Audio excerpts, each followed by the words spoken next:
myself, then pass to Tracy, and then we'll get going. So my name is Courtney Sakalaris. I'm able to serve on this game as one of our senior managers for district success and educational programming.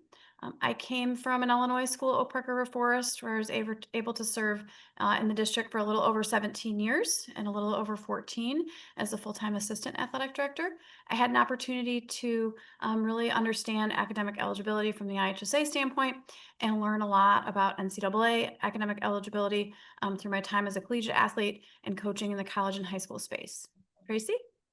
Yeah, I'm Tracy Henry. I'm one of the associate executive directors here at the Illinois High School Association. I oversee a number of our sport tournament and championships, being competitive dance, girls gymnastics, and then also softball. Another piece right now that I work on is our transfer and eligibility rulings, with academic standing being a big part of making sure students are meeting their 25 credit hours on both a semester and a weekly basis anytime that they're transferring from one high school to another high school here in Illinois. So sort of our goals for today, just to whether you're experienced athletic director, newer in your role at your high school, but our goals for today are to kind of understand key IHSA academic requirements, how they start to impact students early with their NCAA and NAIA eligibility, best practices for managing both academic eligibility for college athletics, and then just some real life examples from our high school athletic directors and counselors, and how you can use different systems to support both your counselors, student athletes, and coaches. I'm going to pass over to Tracy to sort of really highlight the understanding of what the IHSA's expectations are and bylaws are around academic eligibility. Yes, absolutely. So diving into 3.021 and 3.022. So this is our scholastic standing bylaw, which would say that students must pass at least 25 credit hours of high school to be eligible on a weekly basis, and also be done throughout a semester basis. So also in our bylaws, you'll see in the back part is the policy section, and on policy number 7, page 101 of the handbook, I'm going to go over how to make that weekly eligibility check. But also they must have previous semester. So especially when we have students that are transferring in as a sophomore or junior, whether it's in the summer or whether it is going into January at the winter semester, we're always going to ask the school in which they're transferring from to see a transcript to make sure that they are passing their 25 credit hours for the next semester's full eligibility. Participation limitations, a question that's been coming up more and more in recent years here at the Illinois High School Association is that after enrolling in ninth grade, students have no more than 8 semesters of eligibility, all which must be consecutive. Many times we'll get questions in the summer about reclassification, or we'll get questions about a student wanting to redshirt if they have a pretty significant athletic injury. Maybe they tear their ACL during sophomore year. Can they take a redshirt their junior year? And the answer to that is no, as well as the reclassification. So once a student starts their freshman year in ninth grade, that's when their eligibility clock begins. And they have 4 consecutive years to participate in high school. There is no additional 5th year when it comes to high school athletic eligibility.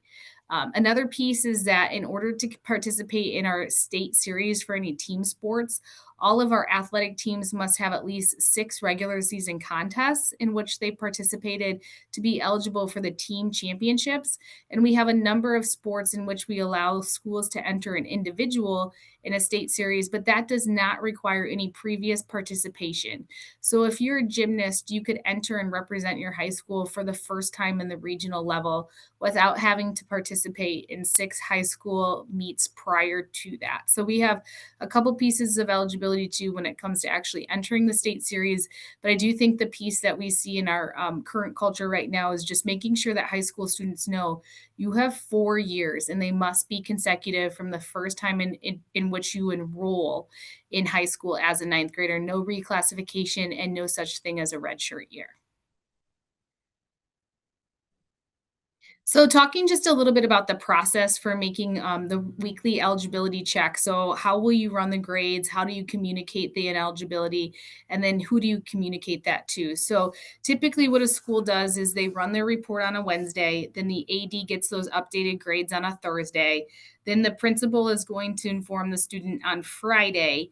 So they would still be eligible that Friday, but the period of ineligibility begins the following Monday through Sunday. So in most schools, that's the way in which they run their eligibility checks. So again, if you want to check that policy 7 on page 101 of the handbook for the weekly check and how to run it locally at your school, gives a really great example of how you can run that period of ineligibility with Monday through Sunday. And then should the student then become eligible, passing 25 credit hours on that weekly basis, then they're eligible the following Monday.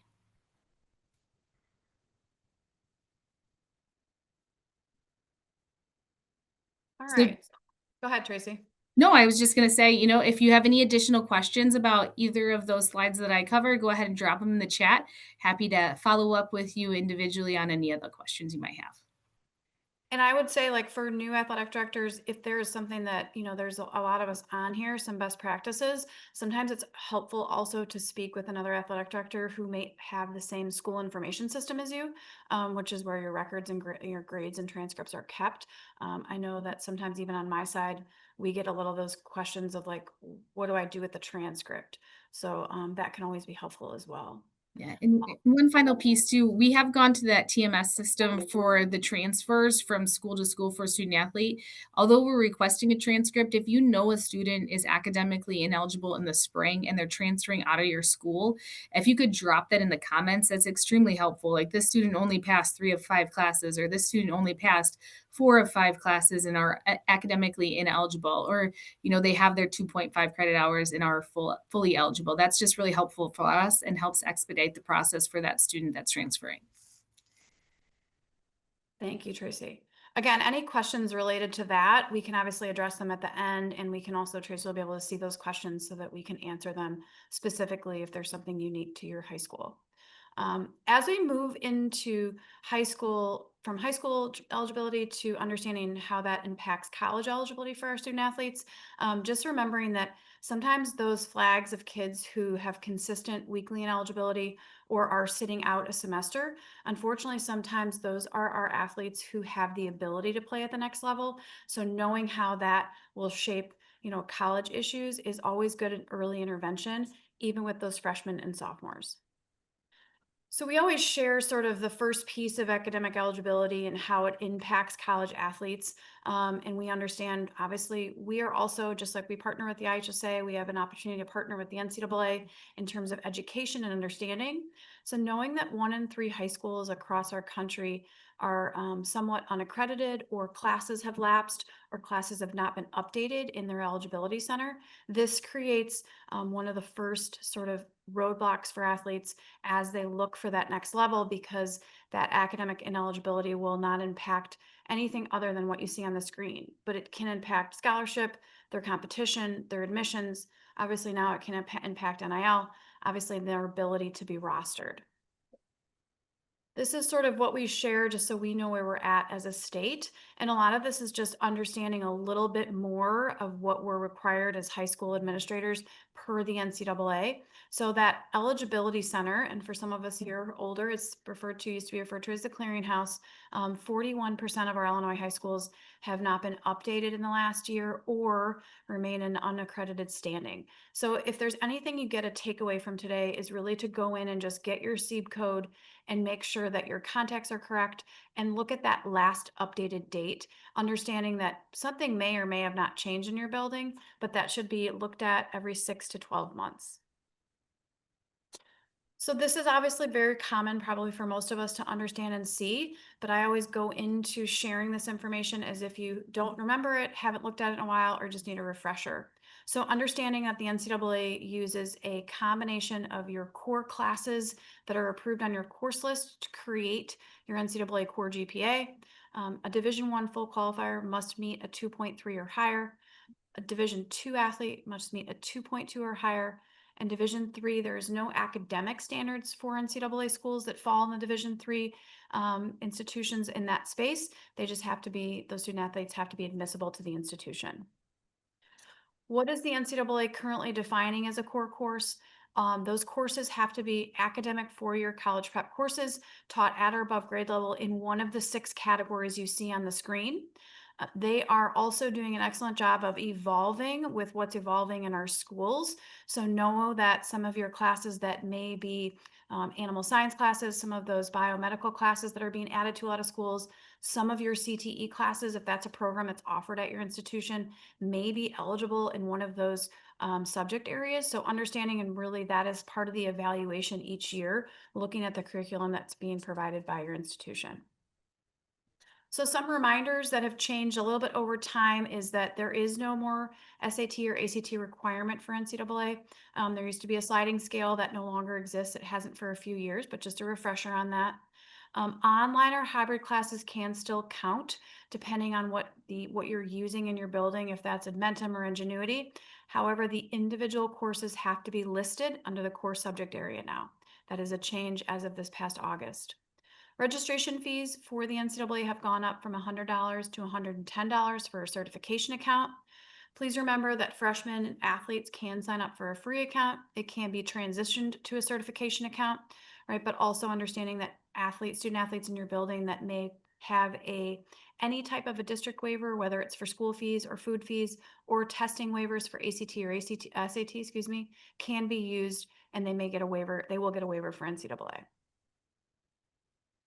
We always share this screen when we have an opportunity to sort of educate in that all student athletes will have a different school GPA and NCAA GPA, right? So that NCAA GPA is only including core classes and it's only including the best available core classes for that student. There are no Fs in an NCAA GPA, right? So that school GPA can be varied for every student athlete. And knowing that GPA and understanding which one is correct and which one needs to be provided can be very helpful as a student athlete prepares for college athletics.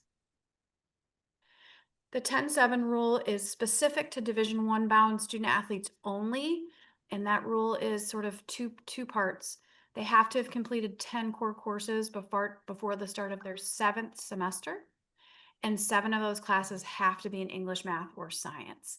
The 10-7 rule continues to be something that sort of is not always known by our school counselors and or coaches that are even recruiting our athletes and can become a little bit of a roadblock if it's not kept up or we get into that 7th semester and something has not been met. So understanding how to track that is super important. So just changing obviously a little bit just to another organization that I think even a lot of our Illinois student athletes are having opportunities at is NAI. It's obviously a separate organization than NCAA, as you know. The requirements there are just a 2.3 overall high school GPA. If you are below a 2.3, you have to be at least above a 2.0, and you have to have either the test scores you see on the screen, 18 or 970, or graduate in the top half of your class.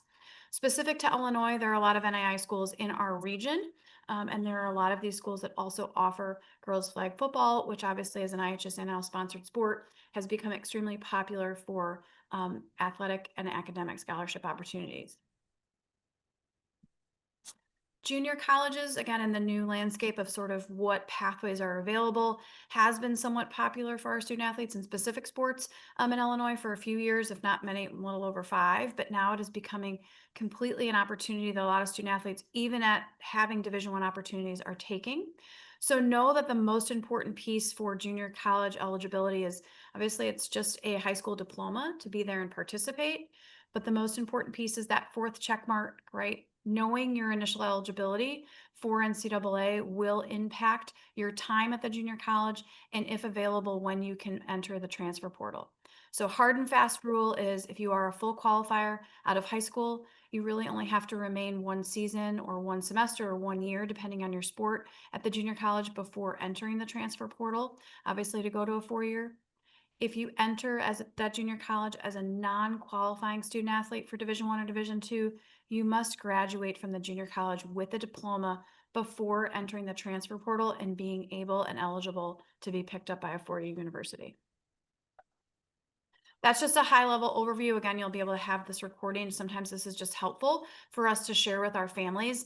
Sometimes we get in this place where families and coaches are focused only on that high level when really we can see how many opportunities are available, right, all the way from NAI to that junior college association, and understanding scholarships are available in every one of these spaces, except for Division III, where just merit and academic scholarships are available for student athletes.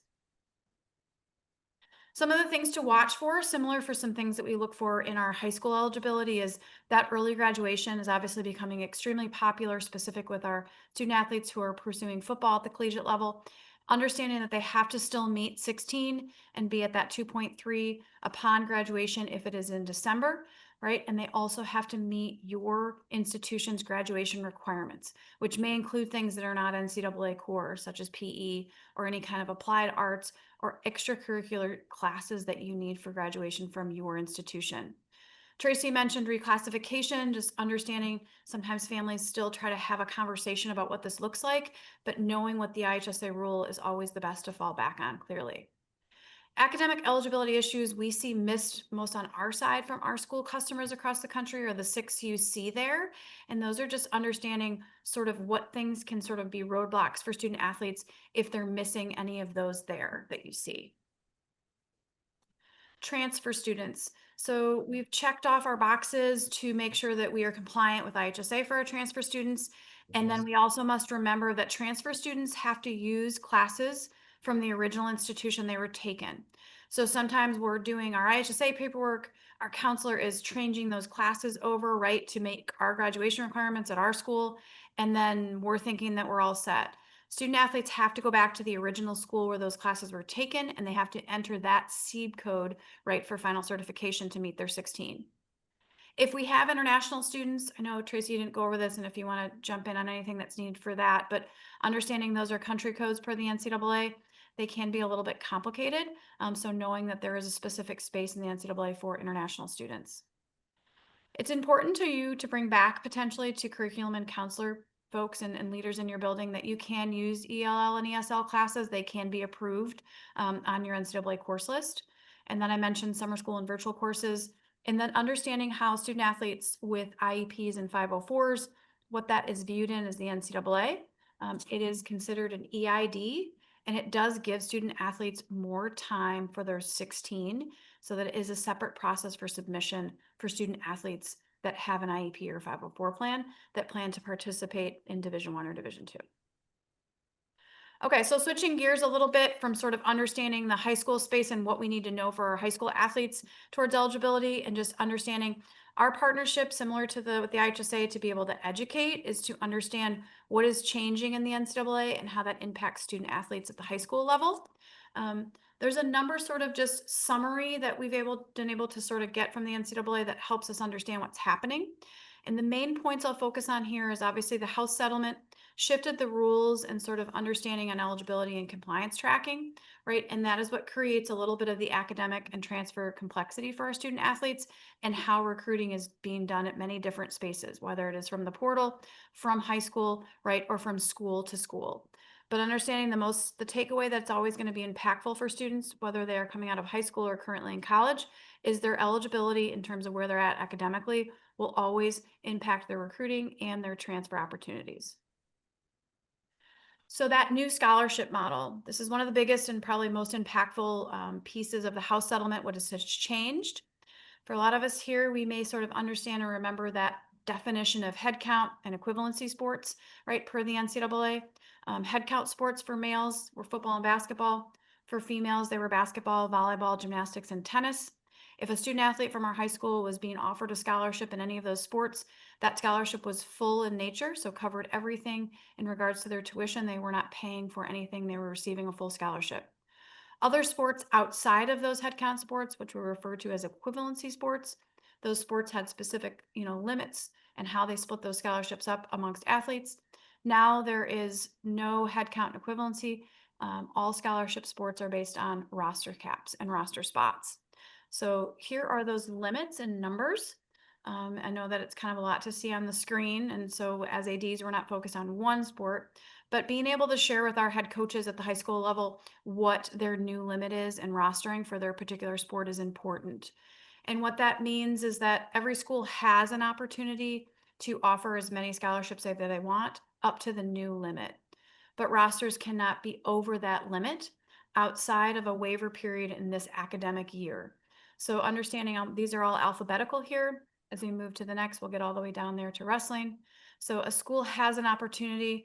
We'll use men's soccer as an old example. They used to have 9.9 full scholarships to divide amongst their team. At some schools, the limit may be up to 28 for full scholarships, depending on the institution and the athletic budget that determines how many full scholarships are available. However, they will not be able to roster over 28 athletes in that space. What does that mean for our high school athletes? As we note here, there is more flexibility in scholarship distribution and there is more flexibility. Those student athletes who have that academic currency are going to have more opportunity because they become cheaper to the institution, right? Even at Division I and Division II, if a student athlete has excellent athletic ability and also has that academics, they definitely become a more viable recruit. All right, so switching back a little bit over just to share, we'll go quickly through this. This is obviously the understanding of the high school portal. We talked about those classes. These are the things that the NCAA views high schools really need to be able to complete on their own. That's their expectation, right? They have to address tasks that appear in the NCAA Eligibility Center. We have to submit those fee waivers. And then upon graduation, that final transcript is upon the attending school and any schools that have attended, that student has attended, to upload those transcripts. Just sharing a few screenshots. This is obviously public information, your public page. This is back to if you're able to take away one thing from today, knowing your SEEB code and sort of memorizing that. Also knowing who your two contacts are at your institution, right? Just making sure that they're still employed there. Sometimes those things change. And if they're the best person in the building to be holding that role. The NCAA allows every school to decide who those two contacts are. That is upon the institution's decision. Only two contacts can be listed, and then checking that last updated time that you had your courses updated. You obviously are able, those two primary contacts, log in. They're always going to see tasks listed, and this is also where fee waivers are available. And then obviously upon final transcript, graduation and fee waivers are in this one portal piece, and that is the school's responsibility to upload. Parents and students cannot send a transcript directly to the NCAA for final certification. It has to come from the institution. I'll just take one moment here. I'm going to kind of go, obviously, everyone here knows that I was able to serve a high school as an AD, and now I work on this side with Honest Game, and kind of a system that Tracy mentioned in terms of your high school eligibility. We obviously provide a system for tracking in preparation for college athletic eligibility. I'm going to go through just a few slides so you understand sort of what we do and how we're here to support you, and then we'll look and see what questions we have and anything that you may have for Tracy. Essentially, our system on our side for our software takes your high school transcript and creates an eligibility report for your student athletes, beginning as they are freshmen from their freshman year on. We are obviously tracking those core requirements. We are tracking their NCAA GPA, and we are always providing information about 5 pathways that we just spoke about. Understanding that we do integrate with a few different systems, and obviously this information you're seeing for all of our schools that we partner with comes directly from your school information system. There's no input by you as a coach, educator, teacher, AD. It comes directly from your SIS to create the reporting that you're able to track. For your counselors and for you, you can see specific information from that student from freshman year on, right? What classes are counting, what classes are not counting. You're able to see future projections. All of our compliance language inside our reporting is directly from the NCAA. It is their definition. There is nothing in here that is an opinion. It is all related to the data that is given to us from your school information system. Last but not least, we do have a portion that is available for your student athletes. They are able to see their report, so is their guardian one or family or parent. We are not a recruiting company, but we want to focus this recruiting or understanding what roles they need to play with academics for those student athletes. So we provide what we call Recruit Assist, which is a folder that's pretty unique. Just helps families organize and understand what they need for this. So it includes your athletic eligibility report, right? It includes understanding what fits may be available for you in terms of your academics and your desires as a student for studies and or like geographical areas. You're able to keep a checklist around your tasks for NCAA and academic eligibility in your login and account. You're able to have sort of some information and maybe some things that maybe best fit for you in terms of a Know My Fit survey, which creates a list for you of schools that might not only meet your athletic desires, but also academic, right? And some of the cultural pieces you're looking for from a college experience. You're also able to create your student profile, right? Which includes your NCAA ID, your eligibility report, and then obviously links directly to any type of highlights that you have from Huddle, YouTube, or any resources that you have recordings of for your skills or games. You're able to send that directly out to college coaches. You're able to put that on any type of social media that you want. And last but not least, you are able to search through the college maps. So you're able to find sort of sports, different divisions, different states, and see what's available, what schools are in those particular areas, what division do they fall in. And then you're also able to filter directly into that particular institution, right? Sort of just the nuts and bolts of that school, where it's located, population, tuition, right? Some of the scores that you may need to get in that school. And then you're also able to filter down into the roster for that particular sport that you're looking for. So if I'm a basketball player and I'm looking at a particular school in Illinois, right, I maybe want to look and see that roster, where kids are coming from, where do they recruit from, the size of some of those student athletes, and would that be a possible fit for me, understanding where I'm at as an athlete. All that can be saved, and you can be using that towards sort of just helping families and students and counselors assist student athletes with next steps. Last but not least, we obviously also just provide, if needed, any type of portal information that you might need or guidance around updating your NCAA portal. We provide a lot of education for your districts in terms of your dashboard with GPAs over time, obviously, and understanding sort of how to drive and streamline and audit those next pathways for your student athletes. These are obviously just examples of some of our reporting. We always talk about too that we all know here, sometimes kids need to see where athletes are going from their institutions to know that that's possible for them. That is the final piece of my stuff. I'm just checking here the chat, Trace, to see if we have any questions. Stop sharing for a second. Okay. Oh, I thought there was an international question about the process for that, but maybe I don't see that one right. Can you talk through that process for foreign exchange? Yeah, so if you're a CSIET student and you're part of a recognized foreign exchange program, then you will have full athletic eligibility. If you're not part of a CSIET program and you're over here getting an interscholastic experience, maybe living with someone that's not considered your legal guardian or your parent, then you have limited eligibility for the duration of your high school career. If you're over here on an F1 visa and your family has established residency, then that's another way in which you'll have full eligibility. When it does come to the transcripts, those can be a little bit difficult. And that's why it's really important that we get accurate records for that international student so we can really begin and kind of take a good look at when their athletic clock began. A lot of times when we look at international transcripts, they're very different from what we have here in the US. So that's a piece that we have to vet, as well as making sure that they have 25 credit hours in which your high school is going to put on their transcript towards graduation. So that's another piece, is kind of looking at the core work that they have. How does that get accredited to locally at your high school as well? So we do have a way in which they can receive full eligibility. Again, either if they're on a visa here with their parents or legal guardian is the first way. The second way, CSIET program. Otherwise, you're looking at limited eligibility for the duration of their high school career. Thank you, Thank you, Trace. Tracy. Um, Um, Question, does Honest Game cover all levels, Division I, Division II, NAI, and JUCO? We do. So our eligibility tracking, if you're looking at a student athlete, if you're in Division I or II, it's going to share their core NCAA GPA. If you're in Division III, NAI, and junior college, it's going to share their school GPA. So it's always going to match the eligibility requirements for that particular division. All right, let me just go here. All right. Who is typically responsible for managing academic eligibility at my school? I'll let Tracy answer that. And then I think there's obviously all different, pieces of how schools manage things, but Tracy, you go on that one. Yeah, you know what? It really kind of depends on the size of your school and the allocation of responsibilities locally. So each school has an official representative, which is either going to be your athletic director or typically your principal. So ultimately, they're the person that's responsible for all bylaws being followed. But it's typically going to be a partnership directly with your guidance office or whoever is also following those weekly eligibility checks. Courtney, you want to give some more information about how you did it locally? Yeah, I think it's just like making sure that, again, this is like for new ADs, or if there's something that's changing at your school, it's making sure that there is a contact person that's responsible for the reporting, that they would be able to report that to the IHSA if necessary.